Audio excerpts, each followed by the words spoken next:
غادي نحط لهم القفه ديالهم هنا قدام البشاويه. ها هي اللي جابها لي القايد ديال المدينه، ونورمالمون اللي خلى بزاف الناس خاصهم نورمالمون بحال هاد القفه. كاين ارامل، كاين ناس ما عندهمش، كاين ناس يعني فقراء كثار مني، وخلى ليهم هاد وجاب لي انا هاد القفه هادي.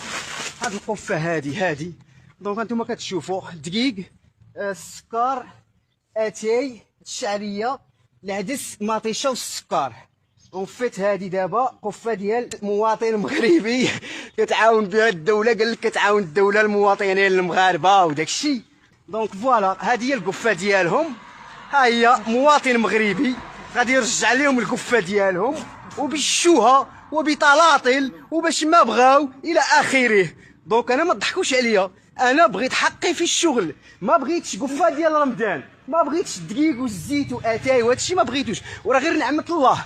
ما سينو غادي نشتتو ليهم هنا قدام الباب، ولكن خلي يستافدوا منه هما ولا يستافدوا، باسكو اون فيت راه ماشي كنعرفوا فين كيمشي هادشي، كنعرفوا فين كيمشي اكثر من 75% ديال هادشي فين كيمشي، راه كيفرقوا واحد شويه وكنعرفوا المباقي فين كيمشي، باسكو حنا ابناء السلطه وحنا كنعرفوا زعما